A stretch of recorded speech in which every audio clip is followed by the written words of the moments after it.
วครองตันประเทศเขตแดนสง่าสืบเผ่าชนดึกดำบรรพ์โบราณลบมารวมรักษาสามัคคีทวีไกล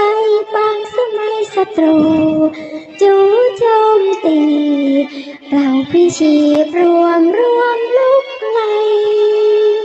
เขาเลือดไม้มงพดุงเกรียงไกรสยามสมัยโบราณรักตลอดมาแผ่นดินสยามคือวันเนื้อของเชื้อไทยน้ำรินไหลคือวันเลือดของเชื้อข้าเอกราชคือเจดีย์ที่เราบูชาเราจะสามัคคีรวมมีใจรักษาชาติประเทศเอกราชจงดีใครย่ำยีเราจะไม่ละให้เอาเลือดล้างให้สิ้นแผ่นดินเรื่องนั้นสถาปนาสยามให้เถิดทานชโยเราทั้งหลายขอนำกายถวายชีวิตรักษาสิทธิอิสระในแดนสยามที่พ่อแม่สู้ยามมวยโดยพยายามปราบเสียงน้ำให้ที่นาสืบชาติมาแม้ถึงภัยให้ได้จนวันยัดอย่างกูรับคมคืนได้ชื่นนาควรแก่นามงามสุดอยุธยานั้นไม่ใช่ว่าจากพระสันหมดคนดีเราทั้งหลายเลือดและเนื้อชาติเกรียงไกรมีให้ใครเขาเหยียบย่ำขยีประคับประคองป้องสิทธิอิสระเสรีเมื่อภัยมีช่วยกันจนวันตายจะสิ้นชีพไว้ชีหายเลือลันว่าเรามันรักชาติไม่ขาดสายมีไมตรีดียิ่งทั้งชายสยามไม่ไหวผู้มุ่งหมายเชิดชัยชโย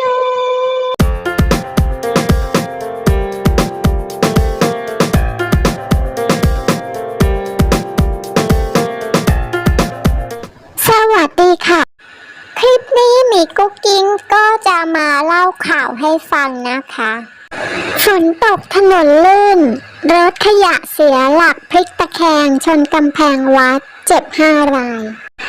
เวลา 9 นาฬิกาของวันที่ 5 กันยายนร้อยตำรวจเอกพิเชษฐ์อินชัยภูมิรองสารวัตรสอบสวน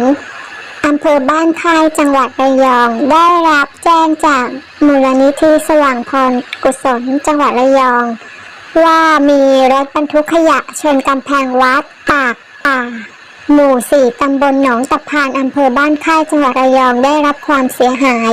และมีผู้บาดเจ็บเล็กน้อยเป็นชายจำนวน3 รายจึงได้เดินทางไปที่เกิดเหตุพบรถ6 ล้อสีเหลืองหมายเลขทะเบียน 82-1209 ระยอง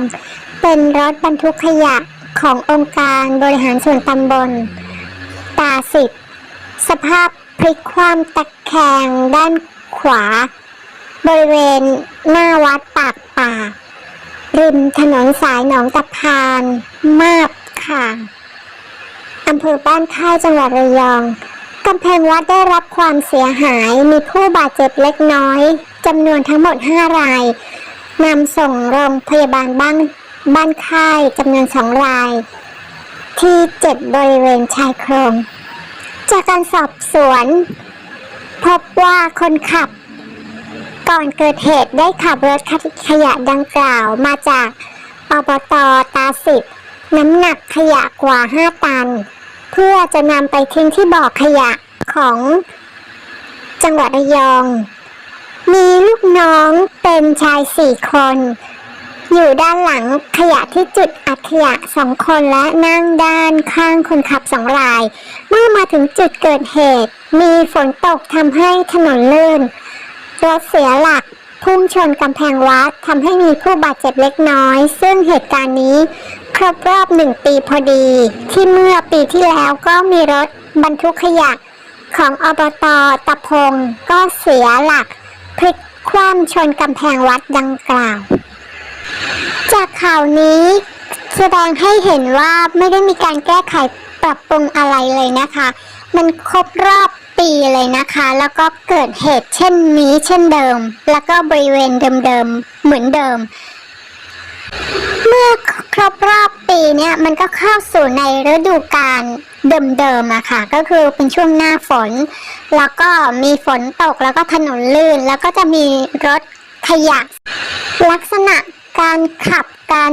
เคลื่อนย้ายของรถก็เดิมๆมันก็เลยเกิดเหตุการณ์ซ้ำๆเดิมๆซึ่งควรที่จะมีเสาหินเตี้ยๆอยู่ป้องกันกำแพงวัดอะค่ะซึ่งมีกุ๊กกิ้งเคยเห็นนะคะถ้าจะป้องกันการที่จะโดนรถชนนะคะควรจะมีตรงนั้นเพื่อป้องกัน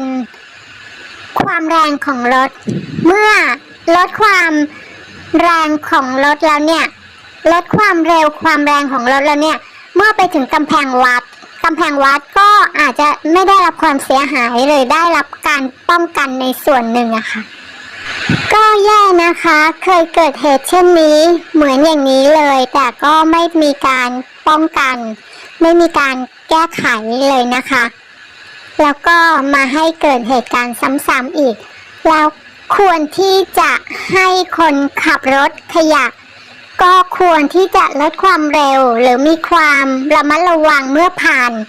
ตรงนี้นะคะซึ่งอาจจะมีน้ำขังอาจจะทำให้ถนนลื่นแล้วกำแพงวัดเนี่ยก็ยังไม่มีสิ่งใดมาป้องกันก็จริงๆควรจะลดความเร็วของรถในช่วงบริเวณนี้ก็ไม่มีการแก้ไขไม่มีการอบรมพนักงานนะคะทำให้เกิดเหตุการณ์ซ้ำๆเดิมๆค่ะคลิปนี้มีกุ๊กกิ้งก็ลาไปเท่านี้นะคะแล้วพบกันใหม่ในครั้งต่อไปค่ะสวัสดีค่ะ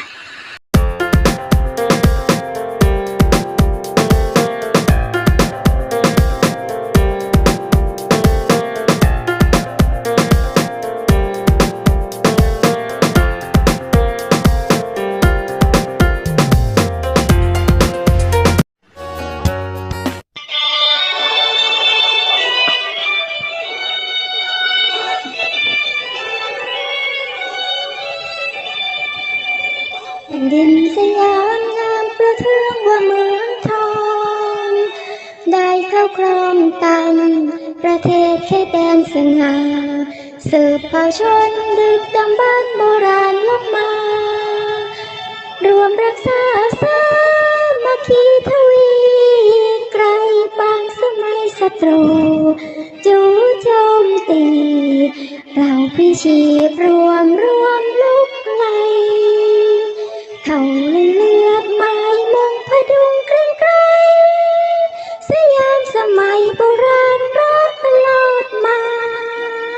แผ่นดินสยามคือวันเนื้อของเชื้อไทยน้ำรินไหลคือว่าเลือดของเชื้อข้าเอกราชคือเจดีย์ที่เราบูชาเราจะสามัคคีรวมมีใจรักษาชาติประเทศเอกราชจงดีใครย่ำยีเราจะไม่ละให้เอาเลือดล้างให้สิ้นแผ่นดินเรือนนางสถาปนาสยามให้เทิดทูนชโยเราทั้งหลายขอนำกายถวายชีวิตรักษาสิทธิอิสระในแดนสยามที่พ่อแม่สู้ยามมัวโดยพยายามปราบเสียดน้ำให้ที่นาสชาติมาแม้ถึงภัยให้ได้จนยัดอย่างก็กลับคมคืนได้ชื่นแน่ควรแก่นามงามสุดอยุธยานั่นไม่ใช่ว่าจากพระสันหมดคนดีเราทั้งหลายเลือดและเนื้อช ติเกรียงไกรมีให้ใครเขาเหยียบยำขยำขยีประคับประคองป้องสิทธิอิสระเสรีเมื่อภัยมีช่วยกันจนวันตายจะสิ้นชีพไว้ชื่อให้ลือลันว่าเรามันรักชาติไม่ขาดสายมีไมตรีดี